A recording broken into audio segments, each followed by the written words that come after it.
novamente aqui. Aleluia, Segundo glória a Samuel, Deus. capítulo 23. Amém. Para mim é uma honra É fiel, dada Jesus. por Deus estar Glória aqui a com os Deus. irmãos. E eu creio que Deus já tem falado e vai falar mais no decorrer do culto. Glória a Deus. Versículo Aleluia. de número 11 está escrito assim. Segundo Samuel, capítulo 23, versículo 11, está escrito assim: Depois dele, Samar, filho de Age, o Aralita, quando os filisteus se ajuntaram em Lei, Louvado aonde seja havia teu nome, Jesus. um pedaço de terra cheio de letilhas, e o povo fugiu diante dos filisteus. Porém Samar, no meio daquele terreno, pôs Samar no meio daquele terreno, e o defendeu, e feriu os filisteus, e o Senhor operou um grande livramento. Amém? Queridos, Tu é fiel, quando Jesus. nós meditamos nesse texto aqui, nós já começamos a ver que se trata dos valentes de Davi. Alguns dá para entender que são os 300, mas são repartidos em grupos de 3. Mas foram homens que tiveram uma vida Louvado fora teu do nome, comum. E que a circunstância que eles tanto enfrentaram, a gente pode notar que foram circunstâncias muito contramão das lógicas e daquilo que muitas pessoas querem. Primeiro, nós vemos aqui no texto algumas verdades incontestáveis que a gente deve analisar e começar a entender que na realidade da nossa vida não é diferente. Nós vemos que Israel estava em aflição. Então, o cristão, o crente em Jesus, aquele que se quer, que se dispõe a servir a Deus, tem que ter já de início, sem esquecer desse detalhe, que no mundo tereis aflição. Mas interessante que muitas pessoas pulam essa parte e só estão atrás da bênção, do milagre, do que Deus tem para me dar, do que Deus tem para me oferecer. Estão mais interessados naquilo que Deus está oferecendo do que o próprio Deus, a pessoa de Deus. E se nós começarmos a meditar na vida dos heróis da fé, de homens da Bíblia, de servos de Deus que buscaram a servir a Deus, não pelo aquilo que Deus estava dando, Aleluia. mas buscando ao próprio Deus, a ter uma intimidade, uma amizade com Deus. Você vai ver que o intuito, o peso da fé, o objetivo da fé do Abraão não era as bênçãos, mas ser chamado de amigo de Deus. Lá em Tiago ele descreve o objetivo da fé de Abraão. Era ser amigo de Deus. Muitas vezes nós não queremos ser amigo de Deus. Às vezes nós estamos interessados naquilo que Deus quer dar para a gente. Porque ser amigo, muitas vezes, o amigo fala o que nós não queremos ouvir. O que é a nossa natureza, o que é o nosso eu, o que nossa parte que quer imperar, muitas vezes não quer ouvir. Então o amigo sincero, o amigo fiel, ele chega e ele corrige. A postura do amigo é assim. Você vai ver que Paulo ele tinha uma amizade muito íntima com Timóteo. Mas você vai ver que a carta que Paulo escreve a Timóteo é cheio de verdades exortativas à vida de Timóteo. Timóteo, não fique com medo, seja cumpridor daquilo que o Senhor te pôs a praticar. Timóteo, observa isso. Timóteo, cuida em cumprir isso. Então você vai ver que o amigo de Paulo, que era Timóteo, recebia exortações, recebia verdades. Não recebia só apenas elogio.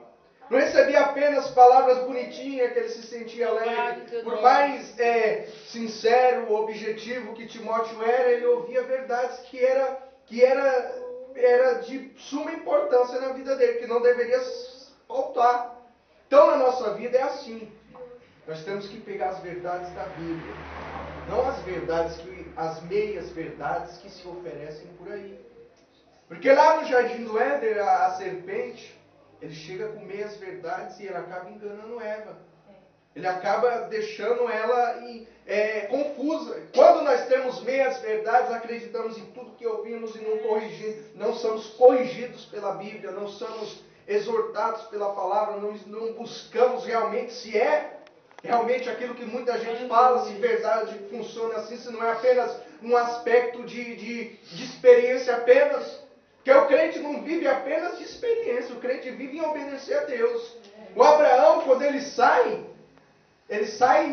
dos caldeus, você vai notar que ele sai, e a Bíblia diz que ele sai no deserto. E a Bíblia não diz que era toda hora Deus aparecendo, falando, Abraão, eu aqui, não. Você vai ver que ele ouviu a voz de Deus e a Bíblia diz que ele levantava um altar de adoração a Deus. A preocupação de Abraão era adorar a Deus. Não era se Deus ia aparecer amanhã maior, ou balançando a terra, ou aparecendo voando, não. O objetivo de Abraão era chegar a ser Deus, conhecer mais a Deus. E como que ele conhece a Deus? Ele conhece a Deus no silêncio. Ele conhece a Deus na aflição. Então, nesse texto aqui, nós vemos a aflição de Israel. Um povo que já tinha passado altos e baixos, mas não tinham aprendido a lidar com a aflição.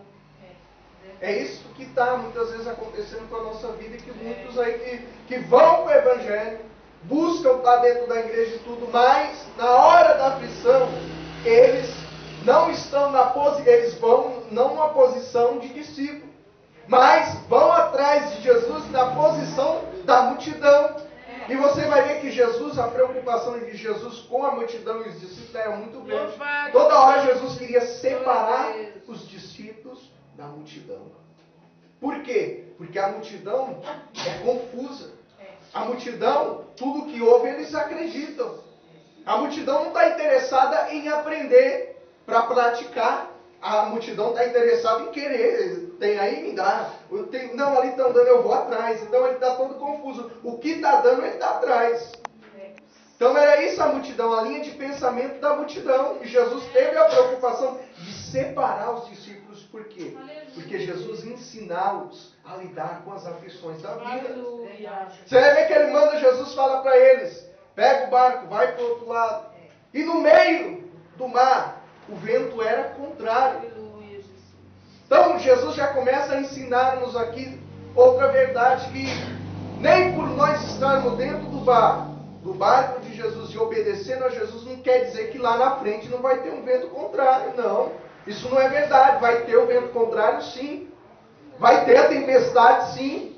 Mas se você realmente quer ser um discípulo de Jesus, o vento vai calmar, a tempestade vai cessar. Mas é nessa tempestade, é nesse vento que eu vou aprender e vou adquirir experiências e lições que eu vou aplicar na minha vida, no dia a dia. Mas muitas vezes as pessoas não querem aprender. E é na aflição que nós aprendemos. Interessante que a Bíblia lá em Êxodo, ela é muito interessante aquela passagem que diz que quando Deus olhou Israel, saindo do Egito, Deus observou que eles não tinham experiência de guerra, e Ele não permitiu eles irem pelo caminho dos filisteus. Por quê? Daí a Bíblia explica, Deus explica o porquê. Porque lá na frente, vendo eles a guerra, eles iam voltar para trás. Ou seja, eles iam para o caminho mais fácil? Iam.